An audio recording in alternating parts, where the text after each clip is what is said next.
CG breaking, पल पल की खबर से रहिए आप अपडेट। नगर पालिका के नवनिर्वाचित अध्यक्ष रिखी यादव, उपाध्यक्ष आसिफ मेमन एवं सभी पार्षदों ने आज विधिवत पूजा अर्चना कर नगर पालिका कार्यालय के अपने कक्ष में प्रवेश किया। इस अवसर पर उनके परिजन भी उपस्थित थे। पहले ही दिन नगर के विकास को लेकर कलेक्टर दीपक अग्रवाल से मुलाकात कर नगर की समस्या और विकास की संभावनाओं को लेकर चर्चा की, जिसमें जिलाधीश ने पूरी तरह से सकारात्मक ढंग से नगर के विकास हेतु सहयोग करने की बात कही। इस अवसर पर पालिका के पदाधिकारी ने नगर के सड़क चौड़ीकरण में छोटे लघु एवं बृहद विषयों को दिक्कत न आए, बालक स्कूल के बाउंड्री वॉलों के निर्माण, नगर के पेयजल हित की समुचित व्यवस्था हेतु पानी के टैंकर के साथ ही व्यवसायिक परिसर बनाने की अनुमति के साथ छोटे और बड़े व्यवसायियों के लिए 1 फीट में जमीन प्रदान करने की भी मांग रखी। बैठक में नगर के विभिन्न विकास कार्यों को लेकर महत्वपूर्ण चर्चा हुई। पालिका अध्यक्ष रिखी यादव ने बताया कि नगर के रोड निर्माण कार्य की योजना तैयार हो चुकी है और कलेक्टर से पूरा सहयोग मिल रहा है। उन्होंने बताया कि पार्षदों ने मिलकर नगर के विकास में सहयोग हेतु कलेक्टर से अनुरोध किया, जिस पर सकारात्मक चर्चा हुई। नगर में सड़क निर्माण कार्य जल्द प्रारंभ होगा। इस दौरान जिन छोटे और बड़े व्यवसायियों का कारोबार प्रभावित होगा, उन्हें 1 रुपया प्रति वर्ग फुट की दर से वैकल्पिक भूमि देने की मांग की गई है। इसके लिए नगर के प्रमुख स्थानों पर रिक्त भूमि को चिन्हित कर नियमानुसार विस्थापन कराने का प्रस्ताव रखा गया। शासकीय बालक विद्यालय की बाउंड्री वॉल निर्माण का मुद्दा भी बैठक में उठाया गया। पार्षदों ने बताया कि यह स्कूल नगर वासियों की भावनाओं से जुड़ा है और इसके समुचित विकास की आवश्यकता है। कलेक्टर से बाउंड्री वॉल निर्माण की स्वीकृति देने का आग्रह किया गया। गर्मी के मौसम को देखते हुए नगर में पेयजल समस्या को हल करने के लिए वाटर टैंकर की आवश्यकता जताई गई। पार्षदों ने मांग रखी कि डीएमएफ फंड से वाटर टैंकर उपलब्ध कराया जाए, जिससे नगरवासियों को राहत मिले। गांधी मैदान के किनारे व्यवसायिक परिसर निर्माण का भी प्रस्ताव रखा गया। गांधी मैदान के किनारे व्यवसायिक परिसर निर्माण का प्रस्ताव भी बैठक में रखा गया।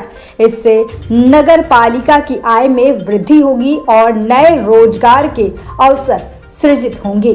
पार्षदों ने बताया कि इस परिसर के निर्माण से पालिका को आर्थिक मजबूती मिलेगी और अतिरिक्त कर्मचारियों की भर्ती संभव होगी। कलेक्टर दीपक अग्रवाल ने नगर के विकास कार्यों में पूर्ण सहयोग का आश्वासन दिया।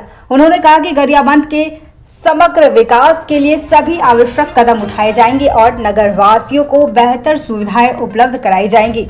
इस अवसर पर प्रमुख रूप से पालिका अध्यक्ष रिखी राम यादव, उपाध्यक्ष आसिफ मेमन एवं पार्षदगण संदीप सरकार, निरंजन प्रधान, श्रीमती रेणुका साहू, श्रीमती शीला टांडी, विष्णु मरकाम, छगनलाल यादव, पार्वती ध्रुव, खेम सिंह बघेल, मधु देवांगन, सुरेंद्र सोनटेके, आसिफ मेमन, पुरुषोत्तम यादव, श्रीमती बिंदु सिन्हा, श्रीमती पुष्पा सिन्हा, सूरज सिन्हा आदि शामिल थे। आज पालिका में पूजा करवा करके सभी पार्षद इकट्ठा हुए और माननीय कलेक्टर महोदय से नगर के विकास में सहयोग लेने के लिए हम सब पार्षद मिलकर के कलेक्टर महोदय के पास आए। बहुत अच्छा चर्चा हुआ।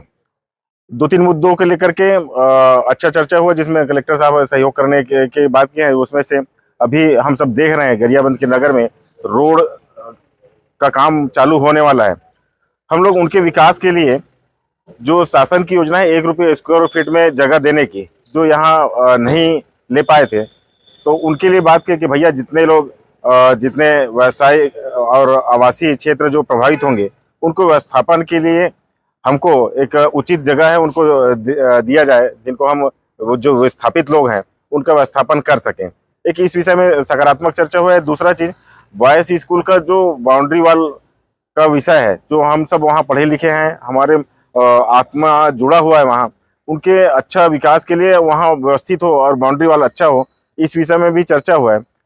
आने वाले समय में जो गर्मी का मौसम है, वाटर टैंकर हम पालिका में क्रय नहीं कर सकते, तो वाटर टैंकर डीएमएफ फंड से मिल जाए, इस सब विषय में चर्चा हुआ है। माननीय कलेक्टर साहब से एक और विषय में चर्चा हुआ है।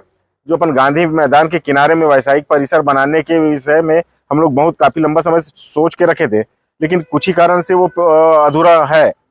तो उसमें भी उनका अगर सहमति हो, अनुमति हो, तो उसमें भी जो अभी सदर रोड है, वहाँ के मार्केट कुछ व्यवस्थित होंगे, तो उनका भरपाई अपन इस रोड में व्यावसायिक कॉम्प्लेक्स निर्माण करके यहाँ कर सकते हैं, जिससे पालिका का आय का साधन भी बढ़ेगा, हम कर्मचारी भी बढ़ा पाएंगे। ऐसे एक कुछ एक महत्वपूर्ण मुद्दों में माननीय कलेक्टर महोदय से चर्चा हुआ और उन्होंने पूरा आश्वासन दिए है कि मैं निश्चित ही गरियाबंद के विकास के लिए सारा प्रकार से सहयोग करूंगा, ऐसा करके।